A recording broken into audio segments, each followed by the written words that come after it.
tardes, bienvenidos a Pensar México este martes. ¿Cómo estás, Vivian? Muy bien, Maggie, ¿tú? Muy bien, contenta que nos estén acompañando el día de hoy porque tenemos un tema muy interesante. Muchas veces la gente se confunde y no sabe en realidad qué es la depresión. Ese es el tema que tocaremos el día de hoy. Y la depresión es una enfermedad común de la mayoría de los seres humanos. La experiencia de estar deprimido se tiene por lo menos una vez en la vida, ya sea una depresión ligera o una depresión severa. Estar deprimido es algo más que estar triste, llorar mucho, estar cansado. Se observan problemas para dormir, tener sueño inquieto, despertares frecuentes. Durante la noche se dificulta también reiniciar el sueño, hay fatiga, pérdida de energía, entre muchos otros síntomas. Exactamente, y no es algo que aparezca de pronto. Habitualmente su inicio es poco claro y puede iniciar con síntomas corporales, por ejemplo, dolores de cabeza, espalda, la sensación de piernas y de brazos pesados, entre muchos otros. Pero ¿por qué nos deprimimos? Los especialistas en salud mental han encontrado que existe una serie de factores cuya combinación o a veces por separado hacen que una persona lo padezca. Aquí en Pensar México vamos hoy a despejar sus dudas. Muchísimas gracias por continuar con nosotros y este tema que, como lo escuchamos al principio, a cualquier ser humano le ha pasado por lo menos una vez en la vida, pero ¿cómo lidiar con eso? ¿Cómo darnos cuenta que tenemos o que padecemos una depresión? Le damos la bienvenida al doctor Eduardo Calixto, neurofisiólogo. Bienvenido. Muchas gracias, buenas tardes. A la doctora Yolanda del Río Portilla, doctora en psicología con especialidad en neurociencias de la UNAM. Bienvenida. Muchas gracias por la invitación. Y al licenciado Alejandro Águila, psicoanalista. Gracias por la invitación. Hablamos, pues, le llaman por ahí la plaga del siglo XXI, la enfermedad por excelencia, tristemente, pero hacia allá tendemos. Claro. ¿Qué es lo que está sucediendo? ¿Por qué la gente se deprime? Que hablando con Alejandro nos decía que esto es prácticamente, es corto con las experiencias previas que tenemos, porque esa es la proporción. En el Instituto Nacional de Psiquiatría estamos previendo que actualmente, que para dentro de 10 años, 2 de cada 10 mexicanos van a tener este diagnóstico. De tal manera que esto es muy frecuente y cada vez se va a hacer más frecuente. ¿Qué es lo que pasa? ¿Qué es depresión? ¿Cuál es la diferencia entre tristeza y estar deprimido? Porque si tienes una ruptura, amorosa, por ejemplo, ¿no? Si sientes una profunda tristeza, pero mucha gente dice, no, es que estoy deprimida, tengo depresión, pero sí es un rango completamente alejado. Sí, para clarificar es importante mencionar que la tristeza es un síntoma de la depresión. Es decir, tú y yo podemos ir al cine y ver una película triste y entristecernos de lo que estamos viendo, pero salimos del cine y nuestra vida emocional puede estar normal. Okay. Cuando se hace mayor la tristeza, hablamos de intensidad, frecuencia y duración, que ya sería un síntoma involucrado en la depresión. Entonces ya se ve el cuadro completo o la patología completa para entenderla como una depresión como tal. Pero hay que mencionar también que hay depresiones normales. En las que tú eres funcional. Sí, por ejemplo, cuando tenemos un duelo, si alguien se nos pierde, si tenemos una muerte de un ser querido muy cercano, pues nos vamos a deprimir como algo normal y esperado de esta situación. Si esta depresión está en tiempo, en duración y en intensidad muy extendido, entonces ya se convierte en una depresión patológica. ¿Qué es lo que pasa en el cerebro? ¿Qué función química hay que no coordina o qué es? Nos estamos poniendo todavía de acuerdo en las neurociencias actualmente y lo que conocemos es que los niveles de serotonina, este neurotransmisor es tan sutil que nada más es cuestión de disminuirlo un poco y se pueden dar las primeras manifestaciones, específicamente serotonina. Pero existen otros más, por ejemplo la dopamina, la adrenalina disminuyen. De tal manera que las concentraciones cuando van disminuyendo va haciendo que el individuo vaya perdiendo ese interés por lo que tenía previamente o las manifestaciones o los eventos que a él le consideraban como exitosos o que le daban gusto se van perdiendo. Entonces vamos desensibilizándonos mucho de estos eventos previos, pero desde el punto de vista neuroquímico eso sucede.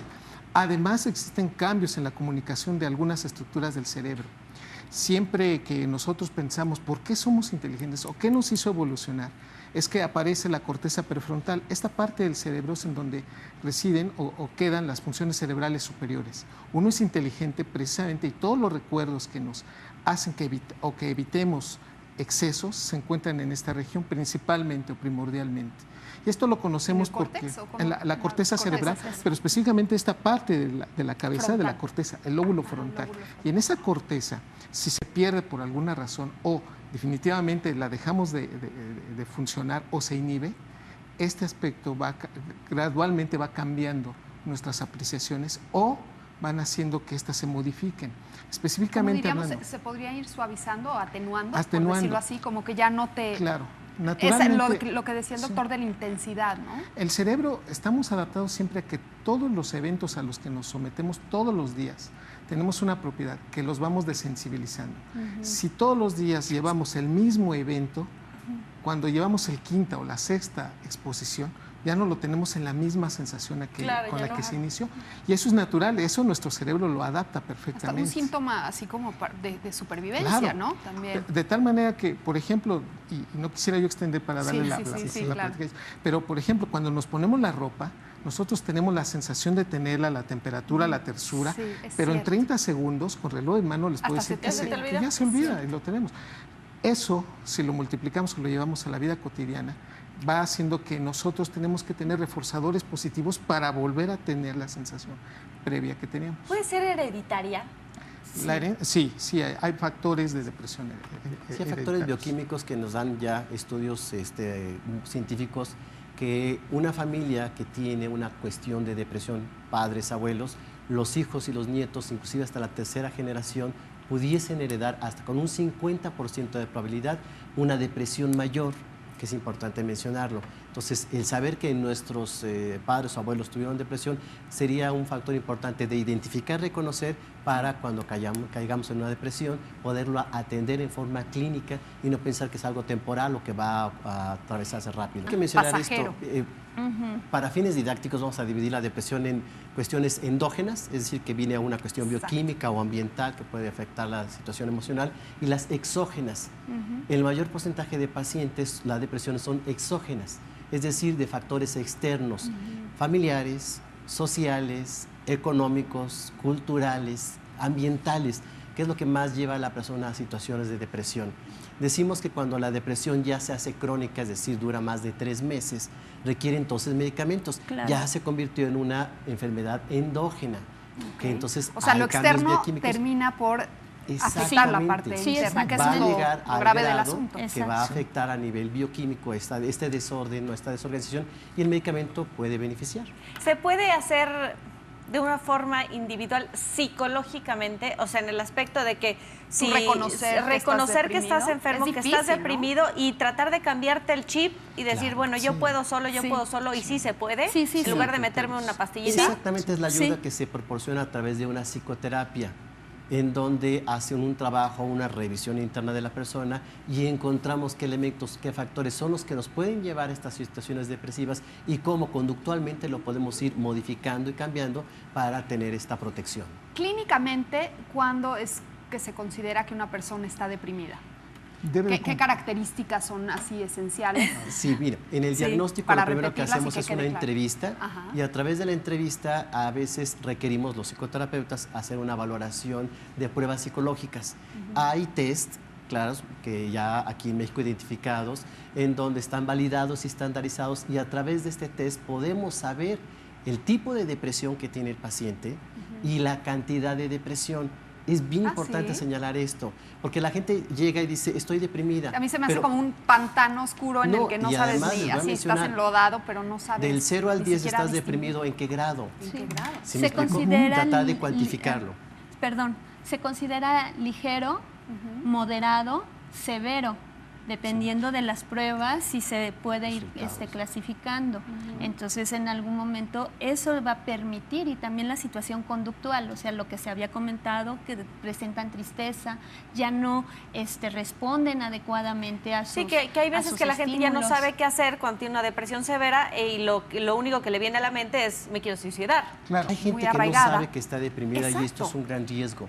Y lo más increíble que a su alrededor tampoco alguien diga, hey, esto no está bien lo que estás haciendo. Es que cómo saberlo, ¿no? Porque hay mucha gente que, como tú dices, no lo sabe. No lo sabe, muchas personas piensan que son personalidades. Exacto. Es que así es aislado, es tristón, no se relaciona mucho, es melancólico. Y no, son muchos síntomas de la depresión que hay que identificarlo. Pero curiosamente, en esta gran variedad de depresiones que hay, encontramos esta fase la bipolar, en la parte maníaca, la gente demasiado alegre, demasiado entusiasta, que quiere ir a fiestas, que quiere comprar muchas cosas, también está deprimida. También puede tener síntomas importantes de esa parte maníaca de la depresión bipolar. ¿Eso no es de que sea hiperactivo? Habría que diagnosticar que pudiese ser una cuestión de hiperactividad o una es un cuestión patrón que se está maníaca dentro repitiendo. del contexto bipolar, y esto difícilmente se identifica y difícilmente la gente lo identifica. No podríamos pensar que una persona demasiado alegre, muy entusiasta, pudiera estar deprimida. Ahora, hay un tipo de depresión que así le llamamos depresión mixta, ansioso-depresiva. Generalmente la ansiedad precede a la depresión. Alguien que está ansioso tiene un malestar general, como estado de sensación de no querer sentir eso, es desagradable, y puede pasar por periodos de ansiedad y depresión, es decir, de un polo a otro. Y esta condición es bastante difícil y complicada de trabajar, sobre todo a nivel farmacológico, porque requiere en un momento medicamentos para la ansiedad y que le baje esta ansiedad, y en otros momentos para la depresión, para subir los niveles y que haya una regulación. Esto complica mucho el tratamiento, y generalmente lo que el paciente ansioso depresivo primero quiere quitarse es la ansiedad. Tenemos biorritmos. Hay momentos donde estamos con mejor ánimo o con menor ánimo. Las temporadas del año también debe influir mucho, ¿verdad, Yolanda? Porque el sol también genera y envía no solo calor, sino también despierta ciertas sustancias en el organismo para tener una regulación adecuada y un funcionamiento más adecuado. Entonces, del 65 al 70% de los pacientes deprimidos llegan a la situación suicida, que es exactamente lo que estamos tocando. Y es importante detectarlo a tiempo antes de esta acción suicida. Y retomando la cuestión de la ansiedad que preguntabas, generalmente el paciente, que yo atiendo muchos pacientes suicidas, mencionan cuando no lograron consolidar su actuación suicida, que la ansiedad estaba a niveles que los rebasaban y los llevaba a esta condición de acción suicida, porque desean acabar con ese sufrimiento, con esa cuestión tan desagradable en el organismo que ya no los deja funcionar. El ambiente depresivo deprime al ser humano. Exacto. Si vivimos en un ambiente se contagia, familiar, laboral, social, con depresión, seguramente nos vamos a deprimir. Es decir, el estado de ánimo se contagia. Se emana. Se emana, se transmite, se proyecta y se imita, que esa es la parte más grave. Por ejemplo, ¿de dónde nos deprimimos o qué elementos surgen en las personas para la depresión? Diríamos que son dos. Uno, los duelos, que incluimos todo tipo de pérdidas reales o simbólicas, y el otro, el punto que tocas, la frustración. Nuestra sociedad actual cada vez nos va llevando a que necesariamente nos estemos frustrando más, y si no tenemos esa tolerancia adecuada, sana de frustración, vamos a llegar a deprimirnos, va a bajar la autoestima y una serie de síntomas que ya identificamos de la depresión, que entonces ya se convierten en una entidad patológica que hay que atender. ¿Y cómo contrarrestar eso? Fíjate que lo que hemos mencionado que es muy importante es primero que se identifique bien la condición, ¿no? La condición de depresión, que se atienda. Pero las relaciones humanas, los vínculos afectivos, el sentirse integrado aparte de una familia sana, de un grupo social sano, es decir, que somos importantes para alguien y alguien es importante para nosotros, ahí generamos vínculos afectivos que pueden darnos esa protección emocional. El tratamiento terapéutico, porque no solo identificamos a través de la terapia cuáles son los núcleos depresivos del paciente, sino le enseñamos mejores formas de relación, mejores formas de vincularse, a manera de que lo que ocurre en terapia lo pueda reproducir en su entorno social y familiar. Lo que ocurre con la depresión es que ataca la atención, concentración y memoria. Son tres elementos que son indispensables en el aprendizaje. Entonces lo que encontramos es niños con el diagnóstico de bajo rendimiento escolar, cuando lo que hay detrás es una situación depresiva, una situación emocional que hay que atender. Claro.